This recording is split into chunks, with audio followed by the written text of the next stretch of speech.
How is it going, you absolutely gorgeous human beings? Welcome back to another video on the channel. This is your one-on-one with M and Ollie, the Premier League Game Week 6 review. How'd you think of that last week, huh? It was a good week. Some good, fun results, especially this team up here, which we'll be talking about at the end, really. But overall, successful week for both of us, really. Indeed. All right. With that being said, let's get on to your one-on-one Game Week 6 review with M and Ollie. Okay, starting off, we have the only 0-0 draw of the week. It was Crystal Palace at home to Fulham.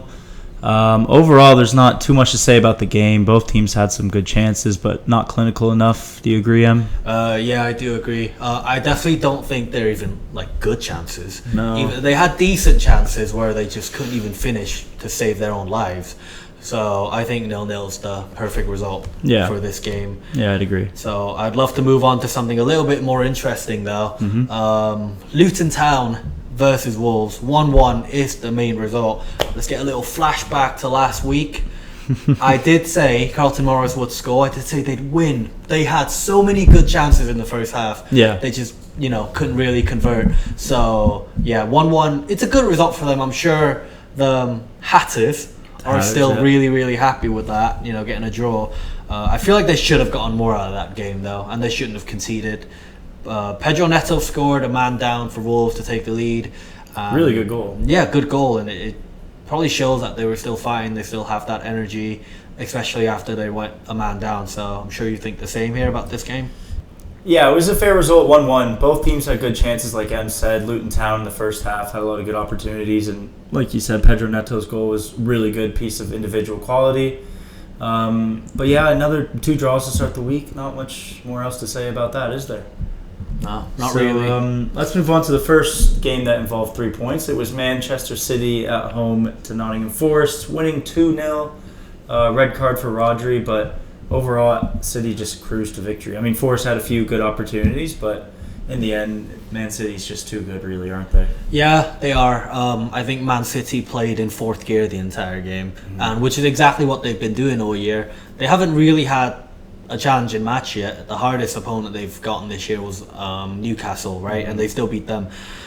Nottingham Forest was like nothing. Once Erling Haaland scored 15 minutes into the game, which is an extra point for me, and I'll happily take it.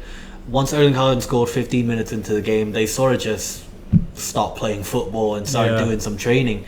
It's like in F1 last week when Sergio Perez came back out for some test runs. That's literally what they did. It didn't matter anymore.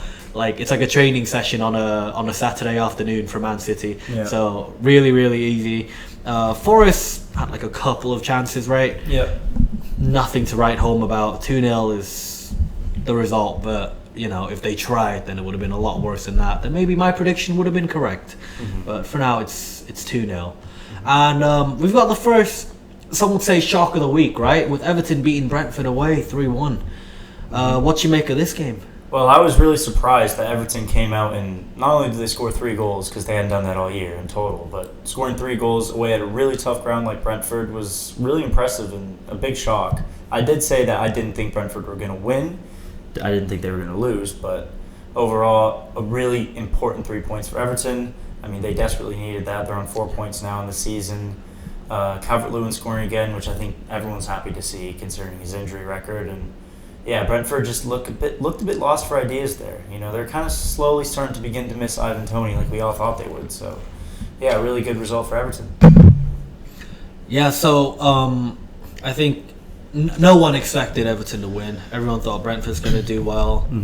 The ex-Brentford man, James Tarkowski, a goal and an assist for a centre-half, by the way, which is really, really impressive. But you're right, it would probably prove to be absolutely crucial for Everton by the end of the season. That might be the 3 points that keeps them up. It could be. You don't know that. But with that being said, though, we're going to move on to the final game on Saturday. Man United away to Burnley. As we've both sort of predicted, right? We grinded out a victory with a moment of individualistic brilliance from Bruno Fernandes. Yeah. And what a finish that was, right? That was a great finish, yeah. When I saw Johnny Evans on the team sheet for us, I almost went back to bed, but I had to watch them. They're my team. Back to bed. I never. 2 o'clock. Oh, it was 2 in the afternoon. Yeah, 2 in the afternoon. I almost didn't want to watch it, kind of thing. Yeah. But it's my team. I'd never miss a moment they play. So I did watch it, and I didn't regret it. We didn't play too well, but Burnley had most of the possession of that game, which is absolutely shocking in the standards of Man United. They've been absolutely woeful this year. Yeah. They kept control. I wouldn't say that kind of control, like not in control where, like, you know, they're winning and in control.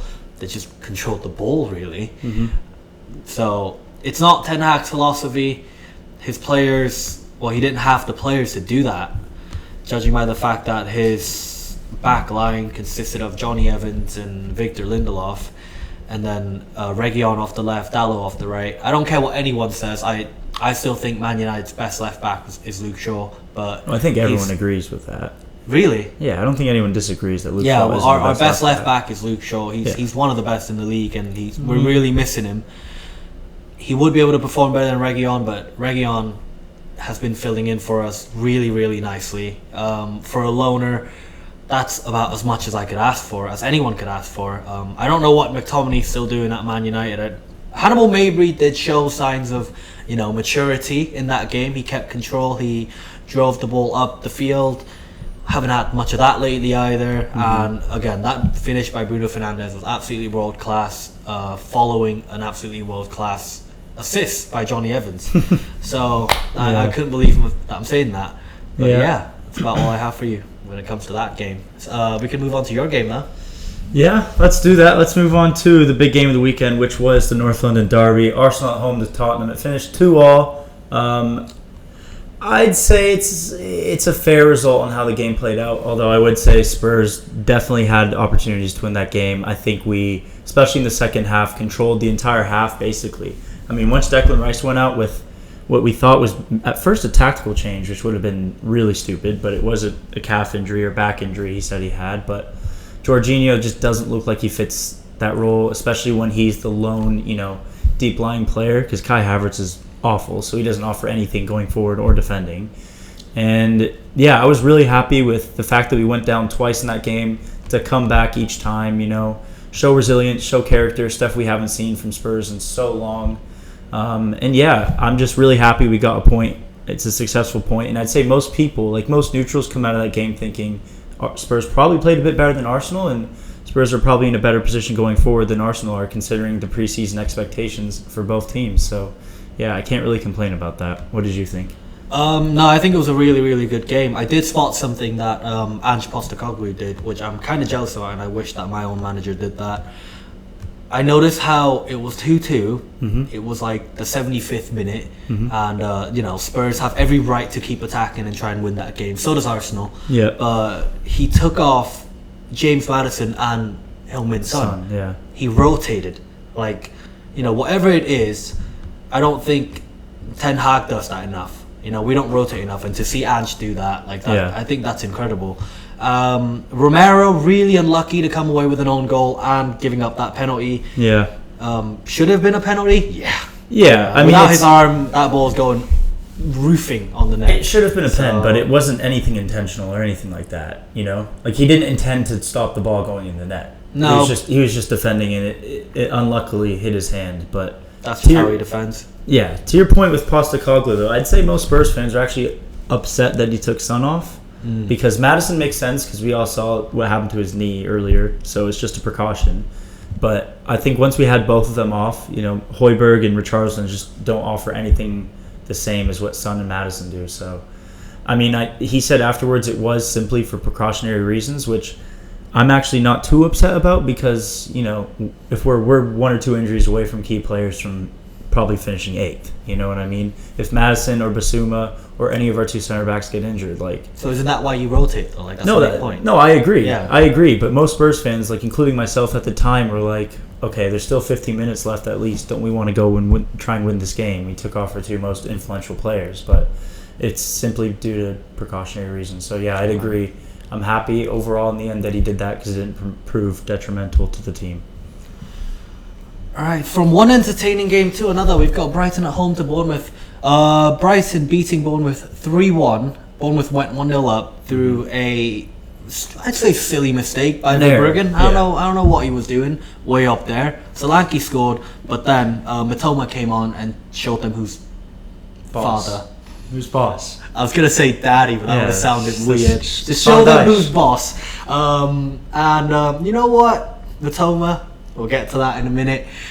He is brilliant, isn't he? Yeah. What did I say in one of our first videos? He's the best left wing in the Prem. Maybe. I know I said that, Maybe. and now everyone's kind of. Well, I know you did. I'm just saying maybe he is the best left wing in the Prem. Maybe. So, I mean, I'm sure a lot of people still won't agree with that, but yeah, he's electric. He's one of the best players in the league for sure. Yeah, I mean, he's got this. If you watch him dribble, you can see that his center of gravity is like down to his thigh. Yeah, no, it is. And that's how he gets past absolutely everyone. That it's almost sort of like Messi-esque, where you can expect. No, I'm not comparing. Matoma is the next Lionel Messi. Not like that. Not like that. It's almost that if he has the ball 50 yards out by the halfway line, you're like, oh my god, like there's a good chance this kid's gonna try and dribble all the way to the box and finish. And he's done that twice this season already. Yeah. So that's what I mean by Messi-esque. I'm not saying they're the same player. Yeah. There's sparks of similarities there. Stupinan also got an assist there. How you feel about that? Yeah. Matoma scored a header, which is insane. Yeah. It was a good cross from Stupinan, but really bad defending from the Bournemouth centre halves, because Matoma just split the pair of them, is wide open for the header. So, I mean, I'm happy he got an assist due to FPL reasons, but overall, I mean, Brighton played well. They play well pretty much every match week at this point, so I wasn't surprised at all that they came away with the 3 points today, or over the weekend. Sorry. But let's move on to another one of it's probably the second most important game of the week. It was Chelsea at home to Aston Villa. And Chelsea's woes just continue to go on, don't they? Yeah, it gets worse and worse. It's like an onion. The more you peel, the more you cry. It doesn't get better for Chelsea. It doesn't seem to be getting better for Chelsea at the moment. And Nicholas Jackson, let me confront you about that for a minute. Yeah. Can't finish his dinner. Neither could Darwin Nunez last season. Can't even finish a glass of water if that was poured in his face with a straw in it. He couldn't finish anything. Neither can anyone else on that Chelsea team. No, they can't score. They can't score at the moment, and this is really reminding me of last season. Yeah. Where they couldn't score, and whenever they win, it'd be like a 1-0, right? So I'm seeing the exact same thing here, and what I'm observing, nothing's changed at all, apart from the manager and apart from the fact that they spent a few £100 million. So they're about that much poorer with a new manager. Playstyle seems to be the same. They seem to bring in these players I've never heard of before at the start of the season and keep on playing them. I'll be honest, I didn't know who Disasi was, or I didn't know who Levi Colwill was 2 years ago. So, like, I don't know. It's just Chelsea is deep in the mud at the moment. I don't think they can crawl out anytime soon either, because it's just so chaotic there at the moment. And for Aston Villa, though, it looks like a really good season for them. Yeah, they're playing well. This was probably they failed their first two tests against big teams so far this season, like Newcastle and Liverpool. But going away to Stamford Bridge, even though Chelsea's not in a good run of form right now, it's still a tough place to play. And they took they had a few chances in the first half. Zaniolo and Digne with two really good shots and really good saves. Zaniolo. But once they got that clear-cut opportunity, Ollie Watkins converted for his first goal this season. So yeah, really impressive from Villa. But back to Chelsea. I mean, they've spent over £1 billion under Todd Boehly. They've spent all this money on central defensive midfielders and other areas of the pitch. But I don't get why they didn't go out and buy like a proven goal scorer. Yeah. Like they spent how much? They spent like what, $500 million this summer? No, not that 200 something million this summer. They could have easily, instead of spending tons of money on these youngsters that they'll loan or they'll play here and now and then, they should have forked out like 150 million, sent it to Napoli, give me Victor Osimhen, and there's your proven goal scorer. There's your striker. Like I feel like that was such an obvious issue that they needed to fix. I mean, it's unfair with Nkunku being injured at the moment, but like Nkunku is really more like a 10, or he can play as a 10, or as an 8. He switches all over the place. He doesn't have that sole position in the team. He's very versatile. So I just don't get why they didn't spend the majority of their money on fixing the main issue, which is scoring goals. Oh, I do want to say something though. What? Gusto, was that a red card? 'Cause No, I don't think so. I don't think it was red card at all. I mean, when you play it in slow motion, obviously it's going to look a lot worse than it really is. But he still got the ball. I don't even care if he played in slow motion. And the game isn't played in slow motion, Like the game is played at regular time speed. He got the ball, and it's just as carried over into the player. But that's what happens when you win a ball and it's in a 50-50 challenge. So if that's given us a red, then why, if we convert back to the Spurs-Arsenal game where Eddie Nketiah dives into Vicario, a couple seconds after Vicario even gets the ball away, and he completely takes him out and potentially could have broken his leg. So why isn't that a red card? I have no issue with Gusto getting a red card if Nketiah gets a red card. At least there's a form of consistency. But as we said throughout this whole season, there's no consistency in referees. Woeful. So absolutely woeful. They went this whole summer about let's get more added time. Some people can pull up more with muscle strains and whatnot, but they don't fix the main issue, which is the consistency. So yeah, that's all I have to say. Well, we're gonna move on to the second last game of the week. Mm-hmm. We have Liverpool at home to West Ham, beating them 3-1. What you make of this one? Well, I had a shocker. I said West Ham would win away from home. Oh, yes. That's not what happened. I mean, Liverpool are 5 games in a row winning now. I think they have the longest streak dating back to last season, going unbeaten. I think it's up to 16 or something like that now. 15 straight. Something ridiculous. Straight Prem games being unbeaten.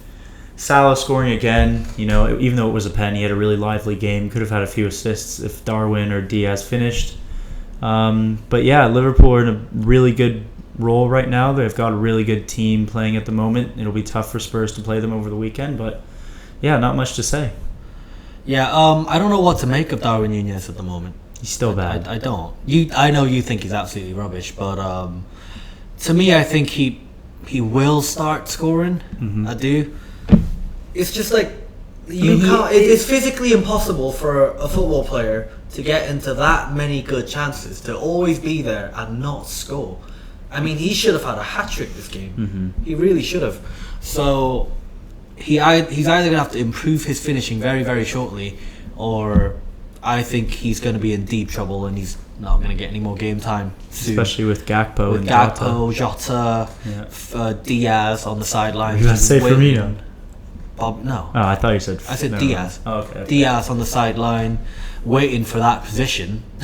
Yeah. So, yeah, he's going to really need to improve, because their forward line's pretty fluid, right? Gakpo can play up front. Jota can play up front. Jota can play off the wing. Gakpo can play off the wing. Yeah. Núñez can play off the wing. I'd say, the only... Other than Salah, I feel like Diaz has some good, what's the word? I guess he kind of knows that that's his spot right now at left wing. But Jota and Darwin and Gakpo all are fighting for that central striker spot. So yeah, that's my point. Yeah. Other than that, though, there's nothing surprising for me. It's surprising for you because you thought West Ham was going to win, but there's nothing surprising for me that Liverpool just went out and won the game. West Ham tried to get back in it with Bowen. Yeah. Good header, but good goal. Liverpool sort of just overpowered them. Yep. So then let's move on to the final game of the week, and wow, was that a game. 8-0 to Newcastle against, in my opinion, the worst Premier League team of all time, this year Sheffield United.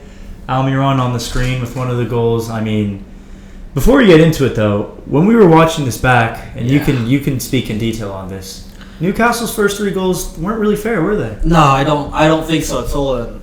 I think I know it's 8-0, and it doesn't sound too right saying this, but the game would have been completely different were the officiating to have been anything more competent. Mm-hmm. First of all, it was Longstaff's goal. What happened there? It was a handball.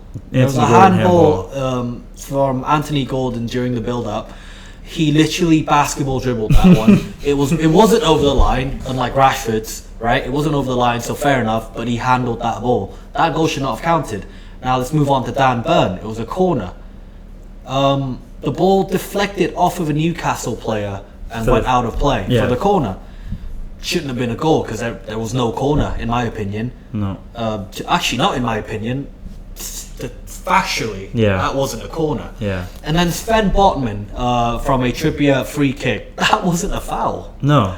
At all. So if we're looking at it like that, 3 of those goals shouldn't have been goals. In our opinion, yeah. In our opinion, they shouldn't have been goals. And if Newcastle didn't score those 3 goals and absolutely shattering Sheffield United's just game plan, momentum, absolutely everything, that wouldn't have been an 8-0. That could have been anything if the officiating was a bit more accurate. So yeah, that's just a bit of a rant. I think the officiating this year has been absolutely ridiculous. Yeah. So that might have costed Sheffield United any chance at that game. Yeah. But 8-0 though is still pretty spectacular from Yeah. Newcastle. They just kept on coming Pounding. and pounding. So yeah, we were having breakfast when this was happening. We were at I IHOP. was like, bro, it's 8-0. Yeah. One thing though that I really did not like seeing was Sheffield United's manager after the game was asked about it, and he was like, "This is just something we expect. This is something we knew was going to happen at some point." And who says we knew we were going to get smacked 8-0 at some point? Yeah. Like, that's just such a loser mentality. Like, oh, we expect to get killed 8-0 at home. No, you don't. No one ever goes into a game thinking like that. I mean, it's the Premier League. You go into every game trying to get something out of it. Exactly. Whether it's Luton versus Man City, you have to always try and get a point, or Yep. 2 or 3. You can't get 2 points. You can't get 2 points. But yeah, it's not a good mentality at all. It's not like loser. It's like he's given up already. It's loser mentality. It's loser mentality. It's Fair loser enough. mentality. Fair enough. So yeah, that wraps up the 10 games that were played this week. We are gonna now move on to the fantasy section, Sadly, yeah. the best section, dare I say. How did you do this week, my friend? Okay, so I finished on, if we look here, I finished on a total of 55 points, whilst the average was 68. I had Estupinian get me an assist, Shar get me a clean sheet, Digne get me a clean sheet, Salah got me a goal, Holland got me a goal and was my captain, Madison 2 assists, and then I left Saka on the bench like I said last time, and he got a goal and assist, and Kabore on the bench, he had an assist, but I can tell somebody over here is dying to get his word about his team and brag about it for the next 5 minutes, so I'll let him speak. Anyways, so you said 55 on your wild card. For my first week of the wild card. This For my is first a week. post wild card team who grabbed you 1 week. an abysmal 55 points, 1 week. 13 below average. I can tell you this. I can tell you a team that grabbed 27 points above average, making it 95. Yes, I got 95 points, lads. If you saw my team from last week, it is absolutely fantastic. Goalkeeper got a clean sheet. You've never said that once this year before. Saliba and Sterling are the only 2 players who blanked this week for me. I could have played Elliot Anderson instead of Raheem Sterling, but Who does that? That just wasn't sensible to do. But yeah, everyone else returned. Carlton Morris. Yeah, you were skeptical about that. I was not, and so I was proven right. 3 bonus points too for Morris. Haaland turned out to be the wrong captain choice because Sterling, Bruno, Matoma, Saka, Spotman, and Onana all scored more points than Mr. Erling Haaland, bringing me to a total of a glorious 95 points, jumping to top 500k in the world, but more importantly, jumping up into first place as the scores are shown on your screens right now. Oh yeah. How many points am I up by at the moment? 18. That's 1 week. I can get by that next week. Yeah, the tides have changed. Everything has changed, and from now on, I expect nothing but momentum from Change Name FC. So yeah, that's not your only blow this week, though, my friend. What's my only blow? You have another blow. What's that? The predictions. Oh yeah. So now he's also taken first place in between our Premier League predictions as well. I think you're on 29 and I'm on 25, something like that. The points will be on the screen. You got a lot of perfect results. You got a few good anytime goal scorers. But yeah, you had a really good week, mate, in both FPL and predictions. So credit to you. How are the turntables? I'll retake the lead next week, like I always do. So, that's cute, mate. Don't doubt my ball knowledge. It's always clear. I'll retake the lead. So that is about all we've got for you today. We've went through everything, including FPL, including our past predictions, M being superior in both departments for this weekend, but I'm sure I'll retake the lead going into game week 7. M, any more final thoughts you want to share? No final thoughts. Just an L that I handed you. Oh yeah, funny, good one. But anyways, you've been watching 1-on-1 with M and Ollie. This was your Game Week 6 Premier League review. Be sure to like, comment, subscribe, turn the notification bell on so you never miss another episode. And we will see you lads on Friday for the Game Week 7 Premier League prediction.